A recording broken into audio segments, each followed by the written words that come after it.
Hello दोस्तों, welcome to MP exam academy. आज के इस सेशन में हम एमपीपीएससी द्वारा असिस्टेंट प्रोफेसर का जो पेपर लिया गया था उसको डिस्कस करने वाले हैं। इसमें एमपीजीके के बहुत महत्वपूर्ण 50 क्वेश्चन हैं। चलिए शुरू करते हैं। पहला क्वेश्चन हमारे सामने है, आदिम जातीय अनुसंधान और विकास संस्थान मध्य प्रदेश में कहाँ स्थित है? भोपाल में स्थित है। कई बार ये क्वेश्चन आ चुका है, इसको बहुत याद कर लीजिए, बहुत इंपॉर्टेंट है। प्रथम स्वतंत्रता संग्राम मतलब कि 1857 की क्रांति में डेलन शाह का जन्म स्थान किस जिले में माना जाता है? नरसिंहपुर से थे डेलन शाह। औपचारिक रूप से मध्य प्रांत की स्थापना का प्रस्ताव 1861 में रखा गया था।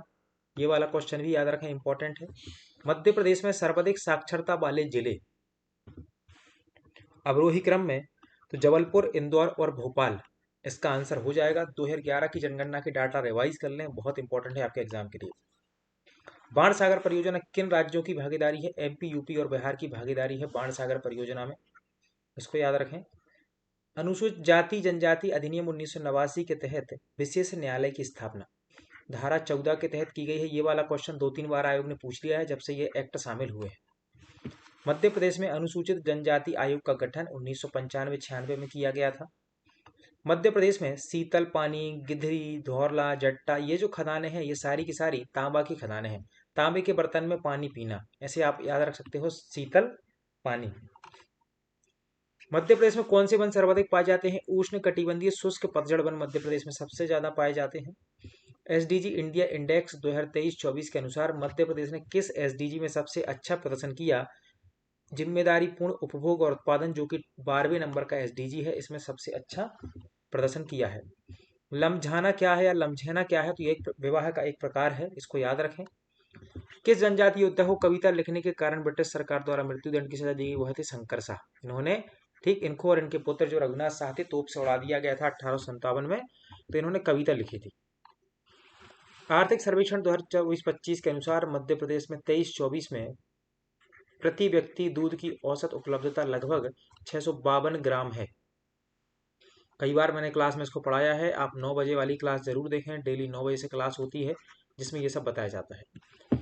उपकरणों का एक नेटवर्क जिसमें एक ही नेटवर्क पर अन्य उपकरणों के साथ संचार, कनेक्ट और डेटा का आदान प्रदान करने के लिए एम्बेडेड हार्डवेयर और सॉफ्टवेयर होता है, उसे कहते हैं इंटरनेट ऑफ थिंग्स। क्या कहा जाता है? इंटरनेट ऑफ थिंग्स कहा जाता है।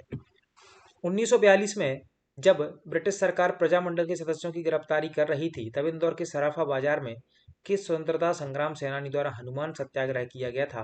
पुरुषोत्तम विजय द्वारा किया गया था। इसी समय सराफा कांड भी हुआ था। मध्य प्रदेश के प्रथम निर्वाचन आयुक्त कौन थे? एनबी लोहानी, कोई दिक्कत नहीं है। आरटीआई एक्ट के तहत, ठीक है, राज्य सूचना आयोग का गठन धारा 15 के तहत किया जाता है। कौन सी मध्य प्रदेश की ई गवर्नेंस परियोजना नहीं है? ज्ञान दूत है, ई चालान है, ई उपार्जन है, लोक मित्र नहीं है मध्य प्रदेश की।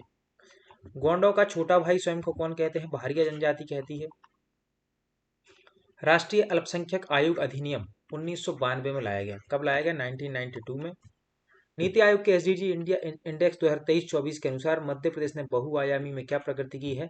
1,36,00,000 लोगों को इसमें से बाहर निकाला है। पहली महिला विधि सचिव भारत की अंजू राठी रानी है। ये सीधा क्वेश्चन मैंने पढ़ाया था करंट अफेयर्स की क्लास में, पहला क्वेश्चन अब सीधा आया है। इस क्वेश्चन को डिलीट कर दिया गया। सूलपाणी क्षेत्र किस पारंपरिक तीर्थ यात्रा मार्ग का हिस्सा है? ये नर्मदा परिक्रमा है मध्य प्रदेश में। एफपीजीए एकीकृत सर्किट है, इसका फुल फॉर्म पूछा गया है आपसे। फील्ड प्रोग्रामिंग गेट एरेज इसका फुल फॉर्म होता है, याद रखें। सतपुड़ा ताप विद्युत केंद्र को कोयले की आपूर्ति कहाँ से? पाथरखेड़ा कोयले क्षेत्र से होती है। संग्राम शाह द्वारा लिखित एक ग्रंथ का नाम है रस रत्नमाला संग्राम सागर ग्रंथ। राज्यसभा की कुल कितनी सीटें हैं मध्य प्रदेश में? 11 सीटें हैं। मेरा बजट 25-26 के अनुसार 2047 तक मध्य प्रदेश सरकार कौन सा आर्थिक लक्ष्य हासिल करने की आकांक्षा रखती है? $2 ट्रिलियन की इकोनॉमी बनाना है मध्य प्रदेश को। बरुआ नाम की पदवी बैगा और कुल दोनों जनजाति में चलती है। मुख्यमंत्री महिला सशक्तिकरण योजना 2013 में लाई गई। ये योजना कई बार आ चुकी है, इसको याद रखें। खजुराहो में चतुर्भुज मंदिर का निर्माण किसने करवाया? यशोवर्मन ने करवाया था।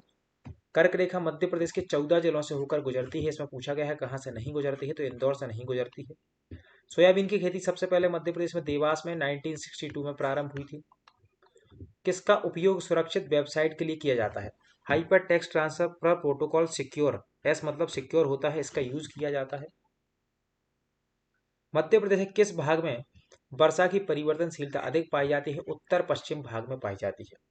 यूनिक्स एक ऑपरेटिंग सिस्टम है जिसमें किस प्रकार का इंटरफेस है, कमांड आधारित इंटरफेस है यूनिक्स में, ये बात याद रखें।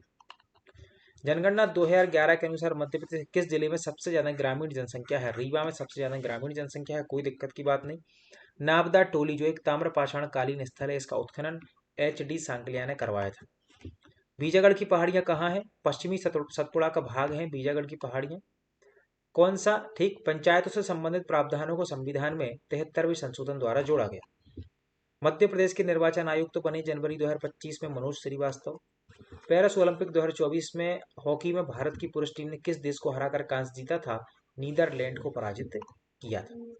अगला क्वेश्चन, शंकर शाह रघुनाथ शाह सम्मान 2023 में किसे दिया गया, तो ये बुद्धपाल सिंह ठाकुर को दिया गया था। मध्य प्रदेश में द चेंज मेकर कॉन्क्लेव, तो ये मैंने आपको कई बार पढ़ाया है, इंदौर में हुई है बेटा ये। पिथौरा चित्रकला का संबंध किससे, भील जनजाति से, इसका कलाकार कहलाता है जो लिखता है इसको लिखंदरा उसको कहा जाता है। धार राज्य की स्थापना उदाजी पवार द्वारा की गई थी।